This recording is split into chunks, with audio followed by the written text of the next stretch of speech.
চলো আবার এলাম একটা নতুন ভিডিও নিয়ে। আজকে তো গুড ফ্রাইডে, আজকে তো আমার অফিস বন্ধ আছে, কিন্তু আমার হাজবেন্ডের অফিস খোলা আছে। সেই কারণেই ওকে ডিমের কারি, ডাল, ঢেঁড়সের ঝাল বানিয়ে দিলাম। হাই, আমি প্রিয়াঙ্কা। আমার আরও একটি ভিডিওতে তোমাদের অনেক ওয়েলকাম। তোমরা নিশ্চয়ই ভালো আছো, আমিও ভালো আছি। রান্না করে গুছিয়ে দেওয়ার পরে আমি কিন্তু বাসন কোসন মেজে গ্যাস ট্যাস পরিষ্কার করে কয়েকটা ডিবেও পরিষ্কার করে ব্রেকফাস্ট করে নিলাম, রুটি, ঢেঁড়সের ঝাল আর ডিমের ঝাল। তারপরে কিন্তু অল্প একটু কাজু আর কিশমিশ খেয়ে আমি কিন্তু আমার কাজে লেগে পড়লাম। জানো তো, আমি যখন ছোট ছিলাম আমি না কাজ করতে ভীষণ ভয় পেতাম। ঘরের একটা কাজ আমাকে আমার মা বললে আমি কিন্তু করতাম না। আমার তখন খুব বিরক্ত লাগতো, কিন্তু দেখো এখন বিরক্ত লাগলেও কোনো উপায় নেই, কারণ আমার একটা নিজস্ব সংসার আছে আর এই সংসারটাকে আমাকে ভালোবেসেই কাজ করতে হবে। যাই হোক, আমি কিন্তু বেডশিটটা চেঞ্জ করে এখানে কিন্তু আমি আমার বালিশের কাভারগুলোও লাগিয়ে নিচ্ছিলাম।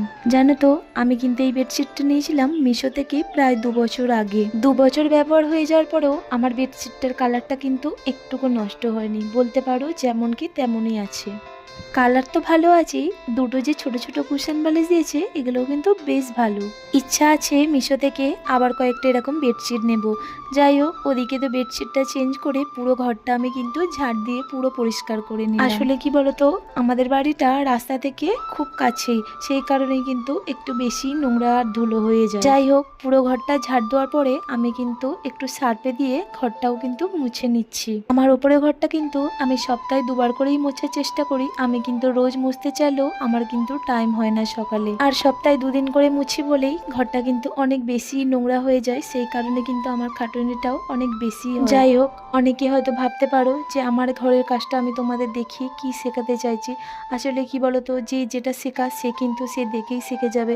সবাই কিন্তু সবকিছুটা জানে না, সবাই কিন্তু দেখে দেখেই শিখে যায়। যাই হোক, তোমাদের আমার ঘরটা গোছানোটা কেমন লাগলো? তোমাদের যদি ভালো লাগে তোমরা কিন্তু নিশ্চয়ই আমাকে কমেন্ট করে জানিও। ওদিকে তো সমস্ত কাজ মিটে গেছে, বাকি রইলো এদিকে জামা কাপড় কাচা। আর জামা কাপড়গুলো আমি স্নান করার আগেই কাচবো বলে তাই জন্যই রেখে দিয়েছিলাম। যাই হোক, আমি কিন্তু জামা কাপড়গুলো ভিজিয়ে কেচে নিলাম।